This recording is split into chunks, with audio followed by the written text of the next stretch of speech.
Good evening friends, সবাই কেমন আছে? আশা করি ভালো আছো। আমরাও ভালো আছি। বাবা কি ঠান্ডা, তাই না বলো? আবার মানি আর আমি একসঙ্গে। মানি যখন বাড়ি আসে তখন আমার খুব ভালো লাগে। বাবা শীতে না গায়ে দেখো কাটা দিচ্ছে আমার খালি। তাই যাই হোক, সত্যি কথা বলতে মানে এই যে মানে তোমাদের সাথে একটু কথা বলতে আসলাম। যে মানি যখন আসে একা একা তো এত বকবক করা যায় না, আর অনেক কিছু মনেও পড়ে না। গায়ের মধ্যে না ঝাড়া দিচ্ছে খালি, মানে প্রচণ্ড ঠান্ডা লাগছে। তার মধ্যেও না কালকে এমন একটা স্বপ্ন দেখেছি আমি, মানে এমন একটা স্বপ্ন দেখেছি, তারপরেই আমার জ্বর এসেছে জানো। ওই রাত্রিবেলায় আমাকে বিস্কুট খেয়ে মানে জ্বরের ট্যাবলেট খেতে হয়েছে, আমার এতটাই জ্বর এসেছে। সারা রাত্রি তো আমি না ঘুমাতে পারছি না। কেন আমি সেটা বলতে পারছি না, কিন্তু ওই যে বললাম কিছু মানে এমন মানুষকে আমি এত ভালোবাসি, সেই ভালোবাসার কারণে মানে আমার এই অবস্থা। যখন আমাকে কষ্ট দিচ্ছে না, মানে মানিও আমার বাড়ির, আমি কি বলতো সেটার জন্য কিছু বলছি না, মানে আমার মনের মধ্যে যদি কোনো একটা কষ্ট মানে এইটা হয়েছে, মানে তো টেনশন হয়ে গেলে তো আর রক্ষা নেই আমার কাছে। তখনই আমার না জ্বর এসে যায় বেশি। এটা আমার আগে হতো, আমি দেখেছি যখন আমাকে কেউ একটু বকাবকি করেছে, তখন আমি যদি একটু টেনশন করে নিই তা আমার জ্বর এসে যাবে, তখন আমার ওষুধ খেতে হয়। আমি কালকে খেয়েছি একটা, আর আজকে বিকেলবেলা একটা খেয়েছি। খেয়ে দিয়ে এখন একটু ঠিক আছি, তার মধ্যে দেখো ঠান্ডা ঠান্ডা লাগছে।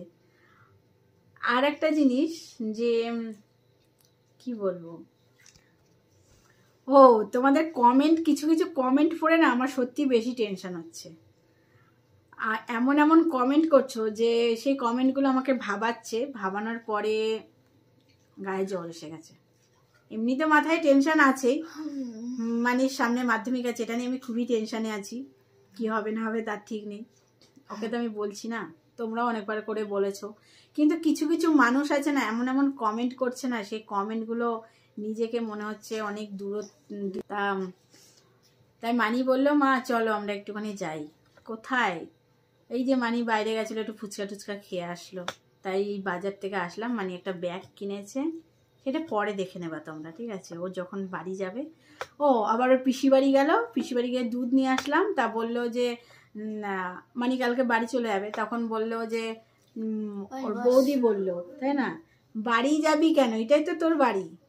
আমরা যখন যেখানে থাকি সেটাই আমাদের বাড়ি হয়। যদি বাপের বাড়ি চলে যাই তাই আমরা বলি বাপের বাড়ি যাচ্ছি, বাড়ি যাচ্ছি। এটা শুনতে ভালো লাগে না? কিছু কিছু জিনিস আসবে, জানবে যে কিছু কিছু কথা এমন করে বললে শুনতে ভালো লাগে। সেটা মনে হয় আমি এটা বুঝি যে কিছু কিছু কথা আছে ভালোভাবে, মানে এটা মানে বাড়ি যাচ্ছি, মামার বাড়ি যাচ্ছি, শুনতে একটা কেমন কেমন বাড়ি যাচ্ছি, ওখানে আমি থাকি খাই, ওদের সাথে আমি থাকি।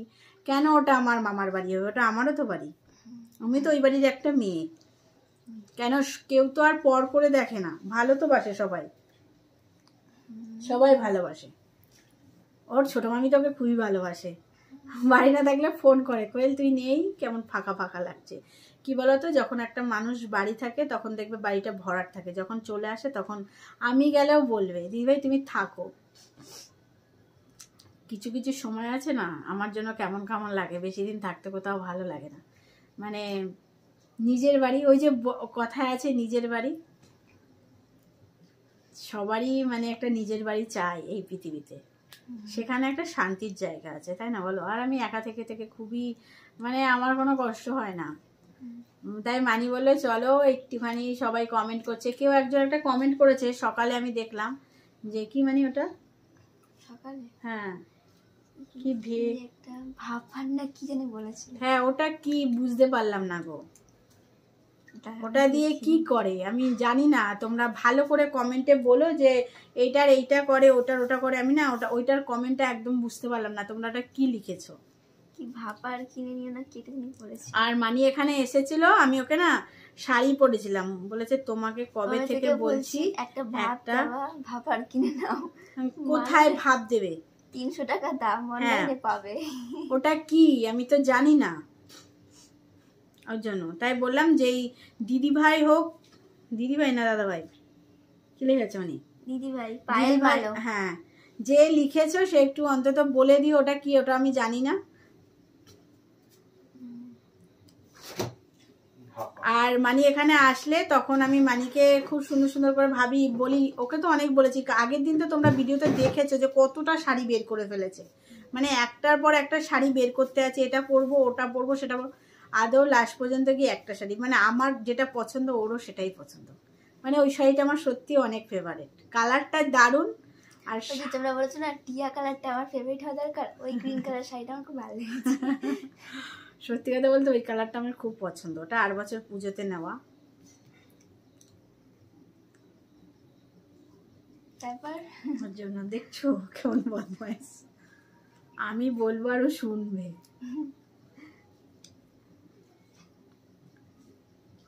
মানে এই সেদিনকে ঘুরে গেল না, তারপরে আবার আসলো, কালকে চলে যাবে, সকাল সকাল চলে যাবে, বুঝেছো?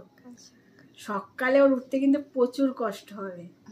আবার যে ঠান্ডা, কিন্তু ট্রেনে ঠান্ডা লাগবে না, লাগবে মানে ট্রেনে তো ঠেলা আর ভিড় সেমন না, ভোরবেলা ভিড় হবে না। ট্রেনে আবার ভিড় হবে না, এটা কখনো হয়? ভোরবেলা দেখবি আলু ছানা বানিয়ে দেবে কালকে। আলু ছানা বানিয়ে দেবে নাকি? আলু ছানা বানিয়ে দেবে কালকে, জানো তো? তোমরা দেখতে পাবে ট্রেনে কেমন ভিড় কালকে, আমি তোমাদেরকে দেখাবো। হ্যাঁ, আমি তো একা একা যাই। আর যারা খারাপ খারাপ কমেন্ট করে তাদেরকে ইগনোর করলাম। ইগনোর জাস্ট ভালোবাসা, ভালোবাসা। ইগনোর মানেই ভালোবাসা, বুঝেছো? একটু ভালো কমেন্ট করো, মনটা ভালো হবে। না তোমাদের কমেন্ট, যারা ভালো ভালো কমেন্ট তাদের দেখতাম, খুব ভালো তাদেরকে থ্যাংক ইউ সো মাচ। আর মানিকে সবাই এতটাই ভালোবাসে না সবাই, যে আমাকেও ভালোবাসে, মানিকেও এখন খুব বেশি ভালোবাসে।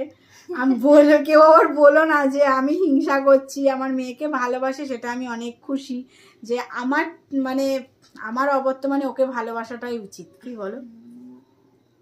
ওই জন্য মানে বড় হয়েছে এখন, অনেকেও বলেছে হ্যাঁ মানে ওয়েট কমে গেছে। হ্যাঁ, কালকে আবার ডাক্তার দেখেছে জানো, মানে এখানটা এসে ডাক্তার দেখাতে গেছিল, ওষুধ কিনে নিয়ে এসেছে, খাইনি, দেখো এখনো খাইনি, যা খাই ওষুধ খাইনি, যা জল একটু বোতলে জল আছে, দিয়ে মগটা ওই এটা নিয়ে আমি মনে করিয়ে দিই, জানো সবাই ওকে মনে করিয়ে দেয় ওষুধ খেয়েছে, আবার যখন আমিও মনে করব আবার সবাই মনে করবে কি করছিল, ওষুধ খাইনি, ভুলে গেছে। ওর জন্য এই যে আমি মনে করি ওকে খাওয়াতে হয়। তা আমি বলো, আমি এখানে যদি থাকি তাহলে ওকে আমি মনে করে দিতে পারবো? 7 থেকে 8 ফোঁটা। হ্যাঁ, ঢাকনায় খেলো, মানে কত কুড়ে। আমি যখন ওকে মানে ওই কাপে গুলিয়ে ওকে খেতে দেবো তখনই ওর ঠিক হবে। আমাদের বাড়িতে যখন অনেক কেউ আসে না, তখন বলে টেডি বিয়ারগুলো কার? আর একটা বড় টেডি আছে, সেই ওখানটায় রেখে দিয়েছি, মানে খাটের ওপরে রাখলে না, যেদিনকে বিছনা টিছনা মানে পুরো চাদর টাদর পাল্টায় না, খুব অসুবিধা হয়ে যায়, তখন সব নামাতে হয়, তখন খুব কষ্ট হয়ে যায়, আর ভাল লাগে না। ওই জন্য ওদেরকে সেপার দেয়া করে দেওয়া। হ্যাঁ, ওই জন্য আল্লাহর মাথার উপরে রেখে দিয়েছি। ভেবেছিলাম যে আমি আর মানে দুজনে একসাথে শাড়ি পরবো, ওইগুলো ভাবাই পর্যন্ত মানে আর ভাবার থেকে উঠতে পারছি না, ভেবে আর উঠতে পারছি না, মানে এত কাজের চাপ। তারপরে শীতকালের বেলা, মানে এটা রান্না করতে ওটা রান্না করতে, মাছ মাংস তো আমি মাছটা তো আমি খুবই কমই খাই, মাছটা আমি খাই না, সব রকম মাছ আমি এখন খাই না, আগে না খুব ভালোবাসতাম, এখন ওই মাছ আর মাংস দেখলে আমার জন্য কেমন কেমন কেমন হয় এখন। মানে সবজি ভাত খাবো, ভালো ভালো সবজি রান্না করব, এগুলো ঠিক আছে। তারপরে সবসময় তো সবজি খেলেও ভালো লাগবে না, তাই না? গায়ে জোর থাকবে না। হ্যাঁ, মানে যেরকম 45 কিলো ছিল, 1 কিলো ওয়েট কমে গেছে। না 500 ছিল, এখন 400 হয়ে গেছে, 100 গ্রাম কমে গেছে। ও 100 কমেছে? তাহলে কিছু হয়নি, ঠিক আছে। ও বললে যে 1 কিলো কমে গেছে, না তাহলে কিছু হয়নি, তাহলে ঠিক আছে। আর এমনিও পড়ার একটু চাপ আছে, ওর জন্য এরকম হচ্ছে। তাই একটু ভাবলাম তোমাদের সাথে একটু কথা বলি, বুঝেছো? অনেকেও বলবে ভিউ কামানোর জন্য না গো, কিছু কিছু মানুষ আছে যে সোনা বলতে অজ্ঞান, আবার অনেক মানুষ আছে মানে আমাকে বলবে তুমি এতই খেটেছো সোনা, তোমার মনে মনে আজকে প্রচুর দুঃখ। আমার মনে দুঃখ বলে কিছু জিনিস নেই, আমি অনেক খুশি আর আনন্দেই থাকতে চাই, মানে যতদিন বেঁচে থাকবো আনন্দেই থাকতে চাই, দুঃখ করে কি হবে? কিছু কি আর হবে? সামনে যা হবে তা মনে হয় ভালোই হবে, এটাই, এছাড়া কিছু নেই। তা আমার জীবনটা অনেকটা ভালো, আমি বলবো না আমার জীবনে খারাপ কিছু, আমি অনেক মানে সুখী এখন, সেটারও একটা কারণ আছে, তাই না? মানে থাক, ওটা নাই সিক্রেট, ওটা বলা যাবে না। সব সময় সব কিছু মানে আমরা সোশ্যাল মিডিয়ায় আনতে পারি না, কিছু কিছু মানে আমরা অনেক সময় অনেক কিছু চেপে রাখতে হয়, তাই তার জন্যই। তাই যেটা আমার জন্য সেটা আমারই জন্য, ওটা কারোরই কোনোদিন হবে না। চলো টাটা, বাই বাই। টাটা।